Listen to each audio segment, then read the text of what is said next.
5 erreurs en français à ne plus jamais commettre.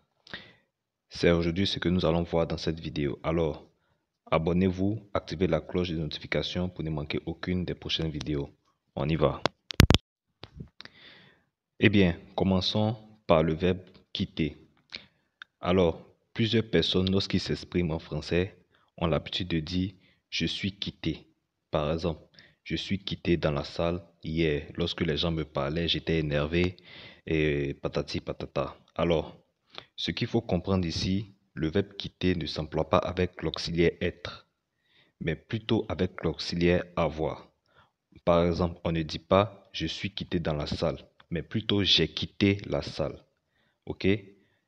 J'ai quitté la salle au lieu de je suis quitté dans la salle. Je suis quitté dans la salle, ça ne se dit pas. Ok? Quitter ne s'emploie pas avec l'auxiliaire être, mais plutôt avec l'auxiliaire avoir. Ça, c'est la première erreur à ne pas commettre. Ensuite, la deuxième erreur.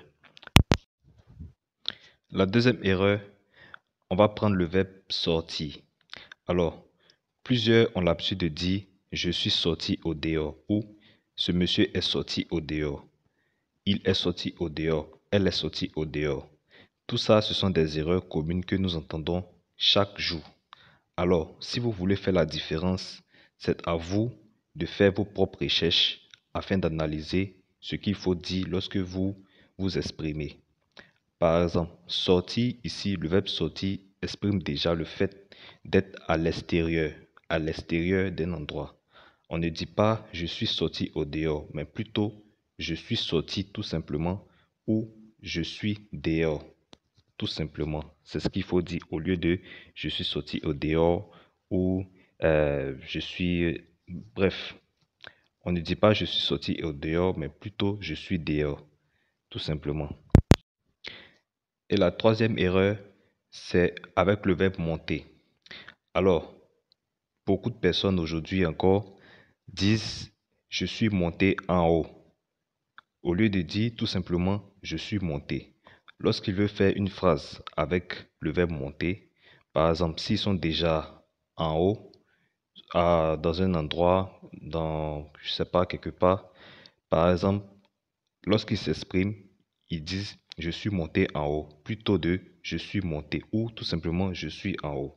Par exemple, si vous êtes à l'étage, vous dites tout simplement je suis à l'étage. On ne dit pas je suis monté à l'étage parce que le verbe monter ici signifie déjà le fait d'être en hauteur. D'où, lorsque vous dites je suis monté en haut, c'est une tautologie. Alors, évitez les répétitions inutiles. Les répétitions inutiles, ça n'existe pas, n'ont pas leur place ici. Alors, je suis monté et non, je suis monté en haut. C'est clair? Alors, on continue. Ensuite, la quatrième expression qu'il ne faut pas vraiment dire, on va prendre le verbe descendre. Voilà. Le verbe, contrairement au verbe monter, on prend le verbe descendre. Voilà. Beaucoup de personnes aussi ne réalisent pas qu'il ne faut pas dire je suis descendu en bas. Tout comme il ne faut pas dire je suis monté en haut, il faut aussi ne pas dire je suis descendu en bas. Parce que le verbe descendre ici signifie qu'il s'agit d'une baisse. Ok, il s'agit déjà d'une baisse. Donc, lorsque vous êtes déjà en bas, ce n'est plus la peine de dire je suis descendu en bas. Vous dites tout simplement je suis en bas ou je suis descendu. Tout court. Ok, on ne dit pas je suis descendu en bas, mais plutôt je suis descendu ou je suis en bas. C'est compris? On continue. Et la cinquième expression, voilà l'une des expressions que j'entends le plus souvent, la plupart du temps. C'est l'expression revenir encore.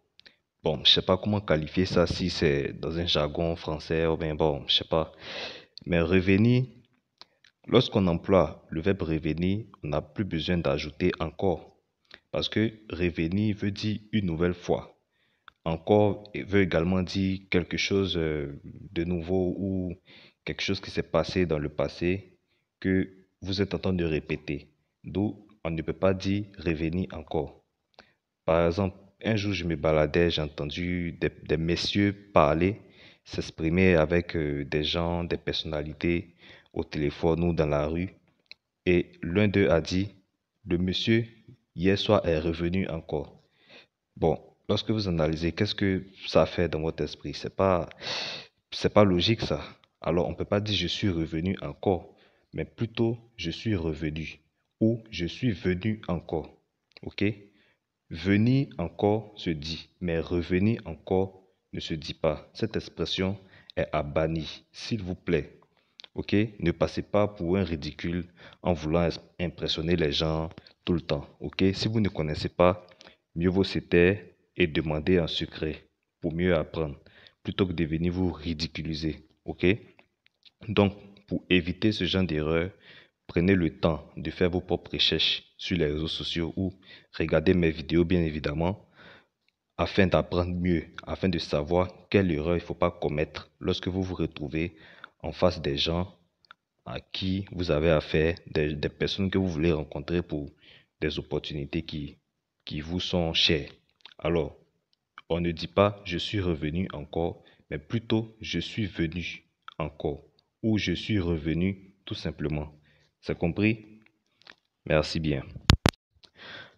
Ensuite, la sixième expression, un bonus pour vous, c'est l'expression en revanche. Ok? Ici, beaucoup de personnes tordent le sens du mot, de l'expression. Ok? L'expression se dit en revanche et non en revanche. Comme une revanche, quelqu'un vous a énervé, vous voulez vous revenger sur la personne. Non. Ici, l'expression c'est en revanche et non en revanche. Ok? En revanche et non en revanche. Par exemple, l'expression, on peut, comme synonyme de cette expression, de l'expression en revanche, on peut prendre l'expression par contre ou en contrepartie, à l'inverse de quelque chose. Un exemple avec l'expression en revanche. Par exemple, je l'accompagnerai chez son père, mais je n'y resterai pas manger. En revanche, cet homme, non, excusez-moi, je l'accompagnerai chez son père. En revanche, je n'y resterai pas manger, car cet homme me met très mal à l'aise, ok? Ou si vous voulez, je l'accompagnerai chez sa mère. En revanche, je n'y resterai pas dormir, car cette femme me saoule vraiment, voilà. Ou par contre, je ne resterai pas manger, je ne resterai pas dormir, car cette femme est invivable. Voilà. Ici, l'expression en revanche signifie, euh, enfin, en contrepartie, par contre, comme synonyme. Alors, c'est à vous de savoir prononcer l'expression. L'expression, c'est en revanche et non en revanche. OK? Alors, merci d'avoir suivi la vidéo jusqu'à la fin. J'espère que ces expressions vous ont été utiles.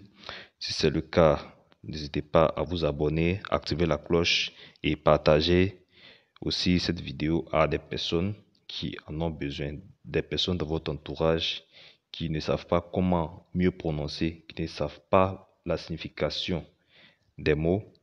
Partagez-leur cette vidéo afin qu'ils puissent eux aussi apprendre. Alors, on se dit à très vite pour une prochaine vidéo. Au revoir.